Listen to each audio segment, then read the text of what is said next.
So ಈಗ ಹೊರಗಡೆ ಬಂದಾಗ ನಿಮ್ಗೆ ಗೊತ್ತಾಯ್ತಾ ಹೊರತು ಸಂತೋಷ್ ಅವ್ರು ಯಾಕೆ ಹೊರಗಡೆ ಬಂದಿರೋ 2 ದಿನ ಬಂದಿರಲಿಲ್ಲ ಅಂತ ವಿಷಯ ಗೊತ್ತಾಯ್ತು ನಿಮ್ಗೆ ಇವಾಗ? 2 ದಿನ ಅಲ್ಲ, 1 ವಾರ ಬಂದಿಲ್ಲ.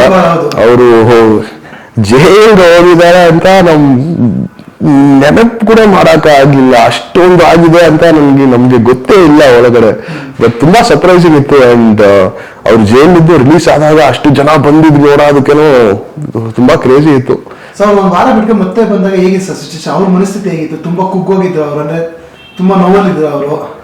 ಹೌದು, ವರ್ತೂರ್ ಬಂದು ಯಾವಾಗ್ಲೂ ಸ್ಟಾರ್ಟಿಂಗ್ ಇದೆ ಸ್ವಲ್ಪ ಸೈಲೆಂಟ್ ಆಗೇ ಇದ್ರು. ಅಂಡ್ ಆ ಫಸ್ಟ್ ಬಂದಿದ್ ವಾರನೇ ಓಕೆ, ಬಟ್ ಅದು ಬಿಟ್ಟು ಇನ್ನೊಂದು ವಾರ ತುಂಬಾ ಬೇಜಾರಾಗಿದ್ರು. ನಾವು ಹೊರಗಡೆ ಹೋಗ್ಲೇಬೇಕು, ಇಲ್ಲಿ ಇರಕ್ ಆಗಲ್ಲ ಅಂತ ಒಂದು ಮನಸ್ಥಿತಿಯಲ್ಲಿ ಇದ್ರು ವರ್ತೂರು. ಸರ್ ಯಾಕೆ ನಿಮ್ಗೆ ಬಿಗ್ ಬಾಸ್ ಗೆಲ್ಲುವ ಅರ್ಹತೆ ಇರ್ಲಿಲ್ಲ ಅನ್ಸುತ್ತೆ ನಿಮ್ಗೆ? ಯಾಕೆ ಹೊರಗಡೆ ಬಂದ್ರಿ ಅಂತ ನಿಮ್ಗೆ? ಸೊ ನನ್ನ ಪ್ರಕಾರ ಆ ಸ್ಟಾರ್ಟಿಂಗ್ ಅಲ್ಲಿ ನಾ ಜಾಸ್ತಿ ಮಾತಾಡದೆ ಇರೋ ಕಾರಣ ಅದರಲ್ಲಿ ನನ್ನ ಜಾಸ್ತಿ ತೋರಿಸಲಿಲ್ಲ. ಅದರಲ್ಲಿ ಆ ಟೈಮಲ್ಲಿ ಆಡಿಯನ್ಸ್ ಬಂದು ಬೇರೆ ಕಂಟೆಸ್ಟೆಂಟ್ಸ್ ಜೊತೆ ಕನೆಕ್ಟ್ ಆಗಿದ್ದಾರೆ ಜಾಸ್ತಿ. ಸೊ ಅದು ಒಂದು ಇರ್ಬೋದು. ಅದ್ಬಿಟ್ಟು ಬೇರೆ ಹೊರಗಡೆ ಬರೋಕ್ ಕಾರಣ ನೀವು? ಅದ್ಬಿಟ್ಟು ಹೊರಗಡೆ ನಾವು ಬರೋಕ್ ಕಾರಣ ಬಂದು ನಾ ನಾಮಿನೇಟ್ ಆದಾಗ ಆ ನಾಮಿನೇಷನ್ ಅಲ್ಲಿ ಬರೀ 5 ಜನ ನಾಮಿನೇಟ್ ಆಗಿದ್ದು.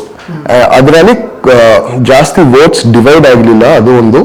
ಅಂಡ್ ನನ್ನ ಜೊತೆ ನಾಮಿನೇಟ್ ಆಗಿದವ್ರಿಗೆ ತುಂಬಾ ಅಂದ್ರೆ ತುಂಬಾ ಫ್ಯಾನ್ ಸಪೋರ್ಟ್ ಇತ್ತು. ಇಲ್ಲಿ ಬಂದು ನೋಡುವಾಗ ಪ್ರತಾಪ್ಗೆ, ವರ್ತೂರ್ ಸಂತೋಷ್ಗೆ, ಅವ್ರಿಗೆಲ್ಲ ತುಂಬಾ ಫ್ಯಾನ್ ಸಪೋರ್ಟ್ ಇತ್ತು. ಸೊ ಅದರಲ್ಲಿ ಒಂದು ಬ್ಯಾಡ್ ಲಕ್ ಅಲ್ಲಿ ಹೊರಗಡೆ ಬಂದಿದ್ದೀನಿ ಅಂತ ಅನ್ಸುತ್ತೆ. ಸರ್ ಪ್ರತಿ ಸಲ ಬಿಗ್ ಬಾಸ್ ನೋಡ್ಬೇಕಾದ್ರೆ, ಪ್ರತಿ ಕಂಟೆಸ್ಟ್ ಬಗ್ಗೆ ನೋಡ್ಬೇಕಾದ್ರೆ, 1 ದಿನ ಹಾಕಿರೋ ಬಟ್ಟೆ ಇನ್ನು 90 ದಿನ ಹಾಕಿರಲ್ಲ.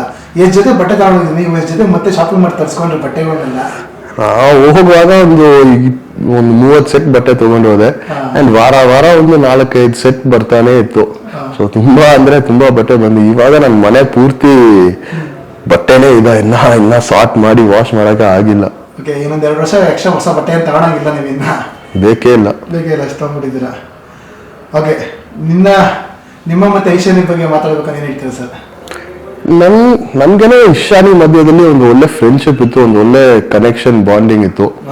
ಬಟ್ ಅದನ್ನ ನಾವು ರಿಲೇಶನ್ಶಿಪ್ ಹಂಗೆ ಮಾಡಕ್ಕೆ ಟ್ರೈ ಮಾಡಿದ್ದು ತಪ್ಪಾಯ್ತು. ಅದು ಇಬ್ರಿಗೆ ಸ್ವಲ್ಪ ನೆಗೆಟಿವ್ ಆಗಿ ಹೋಗಕ್ಕೆ ಸ್ಟಾರ್ಟ್ ಆಯ್ತು.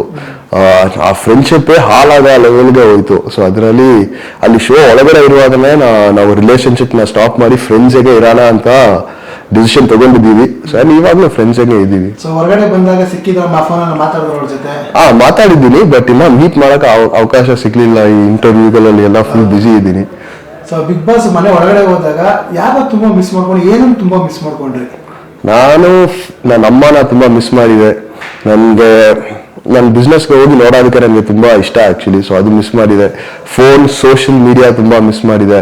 ಅಂಡ್ ನನಗೆ ಬೈಕ್ ರೈಡ್ ಹೋಗೋದಂದ್ರೆ ನನಗೆ ಲೈಫು, ನನಗೆ ತುಂಬಾ ಇಷ್ಟ ಅಲ್ಲ ಬೈಕ್ ರೈಡ್ ಹೋಗೋದಕ್ಕೆ. ಸೊ ಆ ಫ್ರೀಡಮ್ ನಾ ತುಂಬಾ ಮಿಸ್ ಮಾಡಿದೆ. ನಮ್ಗೆ ಮನ್ಸು ಬೇಜಾರಿರುವಾಗ ಸುಮ್ಮನೆ ಒಂದು ರೈಡ್ ಹೋಗೋದು ಆ ಥರ ಎಲ್ಲ ಮಾಡಕ್ ಆಗ್ಲಿಲ್ಲ. ಸೊ ಇದೆಲ್ಲ ನಾ ತುಂಬಾ ಮಿಸ್ ಮಾಡಿದೆ.